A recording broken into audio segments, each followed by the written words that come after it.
Hey guys, how's it going? So I was in the middle of making a video about the science fiction programming of our reality with regard to space and dinosaurs and nuclear weapons, and I stumbled upon this webpage that I was going to use in the video, but there are two images in particular that I wanted to dissect, so I figured I would just make a quick video about this.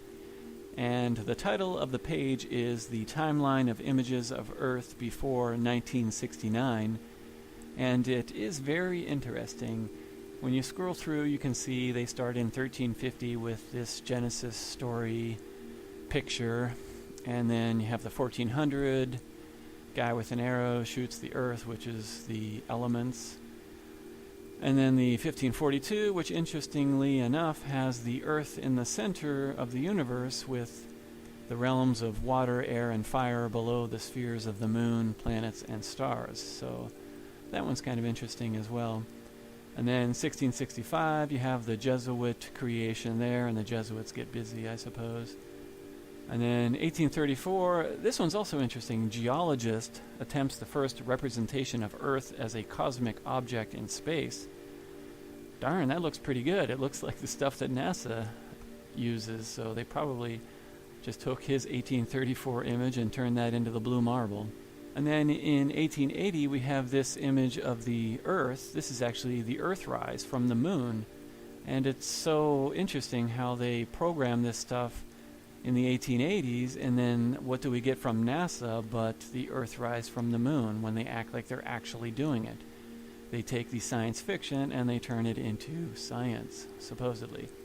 And this image was by this gentleman, this Frenchman, Camille Flammarion, and he is the one who created the illustration of the figure who is peeking out through the firmament. I'm sure you've seen it in a lot of flat earth videos. So that was done by this gentleman, and he also has a lot of very interesting illustrations in his works from the 1800s. So that's what I was actually doing in my other video, and he was a big part of it. So just moving along here quickly so I can get to the images I wanted to dissect.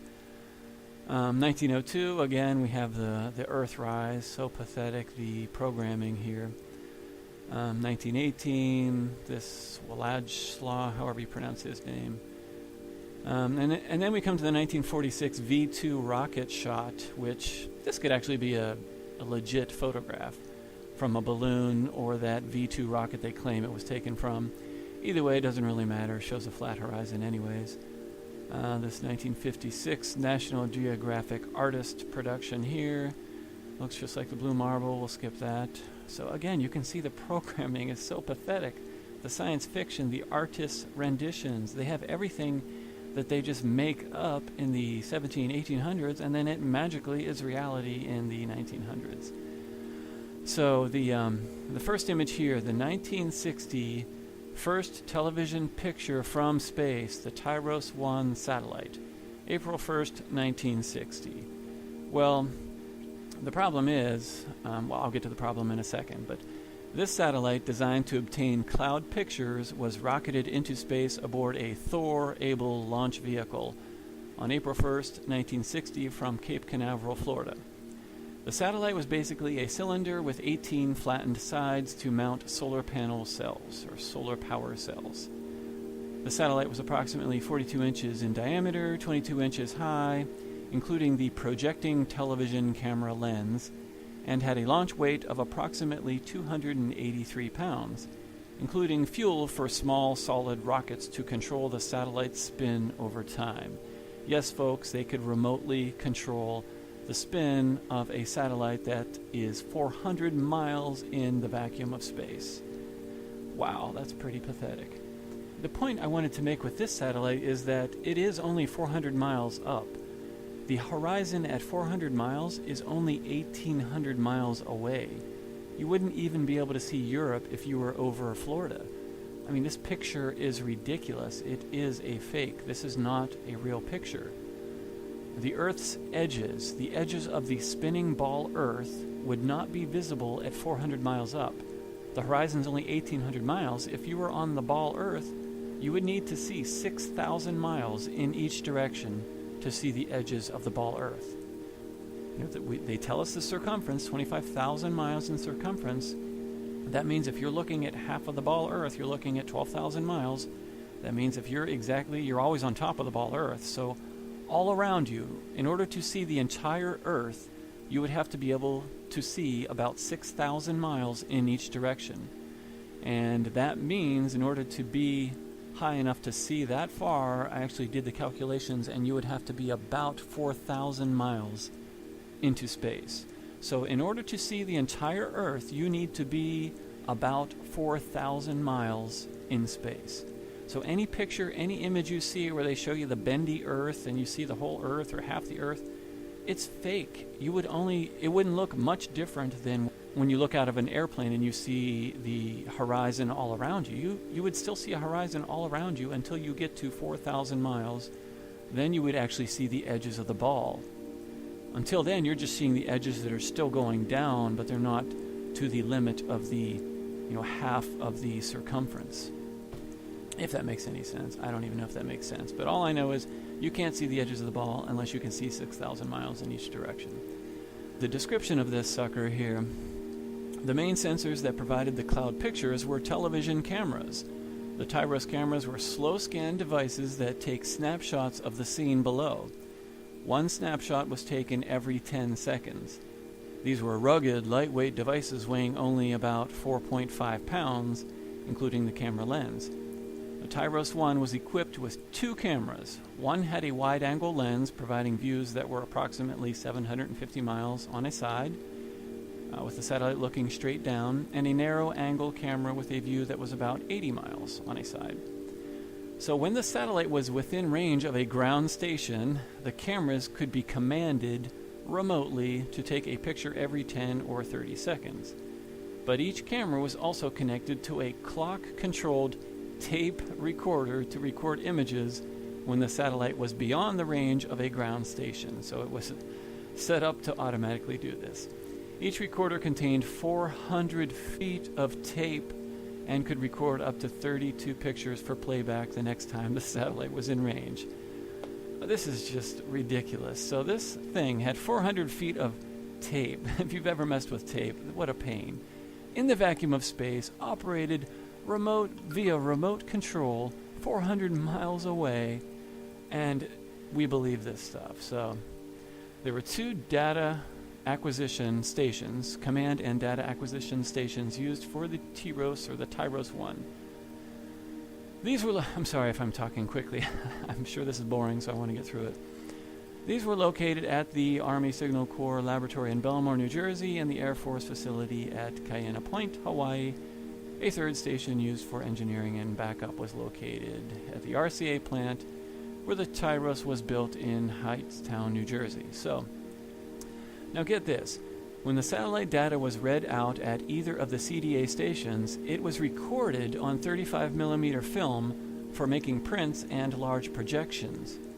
From these, a hand-drawn cloud analysis was made, then transmitted by fax to the U.S. Weather Bureau National Meteorological Center near Washington, D.C. So, I don't get why they have to draw these by hand if they have the pictures, but it's just so ridiculous. It was not until 1962 that some of the actual gridded satellite pictures were sent via fax to the National Meteorological Center and some other large Weather Bureau offices. So I don't even know what to think of this. It's just ridiculous.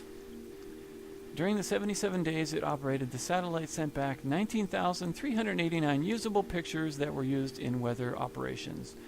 It transmitted remotely 400 miles through the vacuum of space and through the entire atmosphere.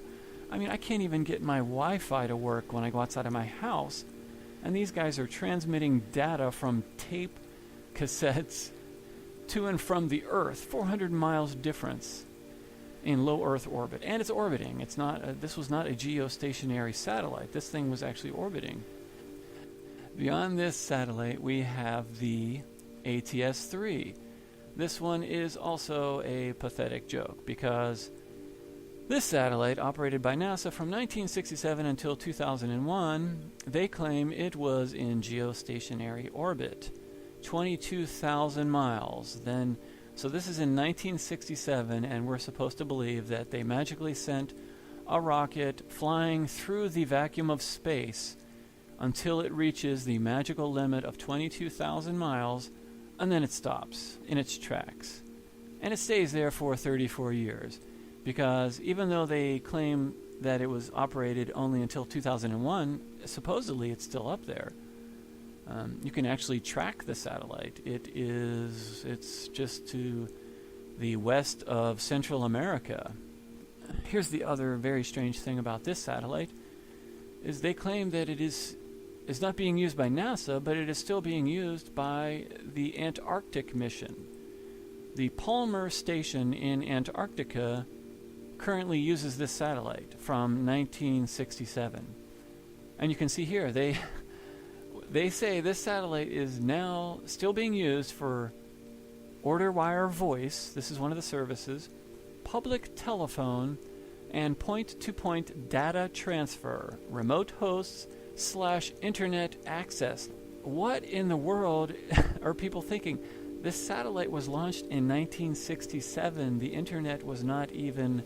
No, I'm sorry. 1967 technology does not enable you to use the internet 34 years later. That is just ridiculous. That is a Santa Claus story.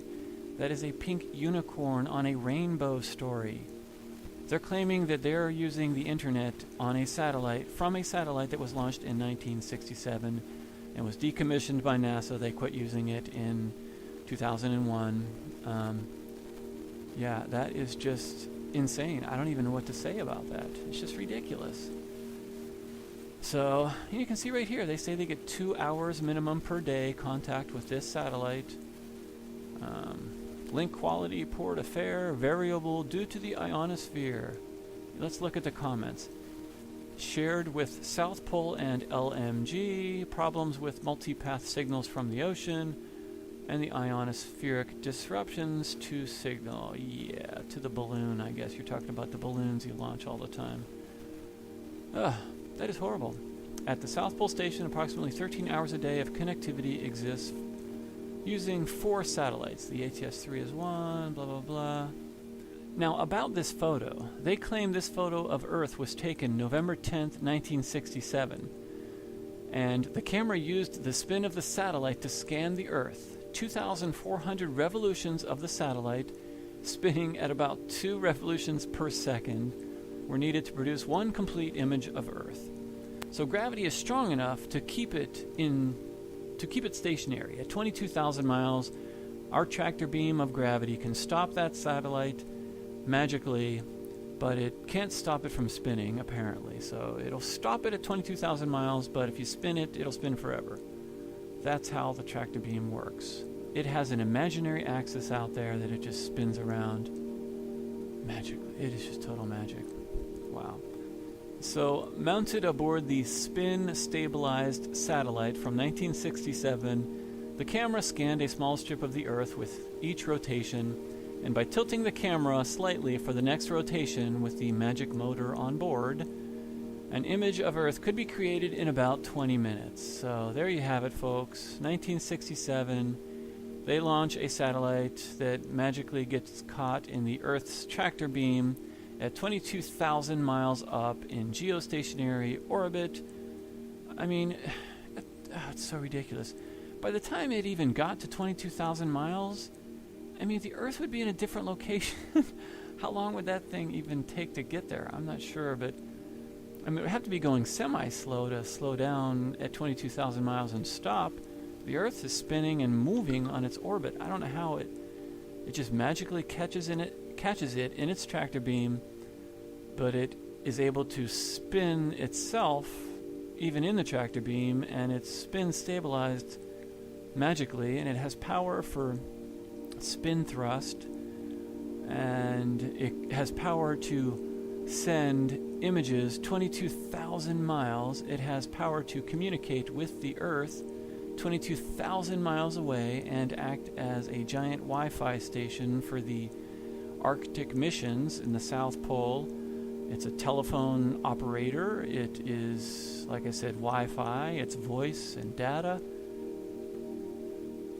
I'm kind of speechless. I'm sorry this video is sort of rambling, but I'm kind of speechless just making the video. Like I said, I just took a break from researching my, science fiction programming of our reality, and when you just do a tiny bit of research and ponder logically what they claim these things are doing from 1967, I mean, what in the world are we thinking?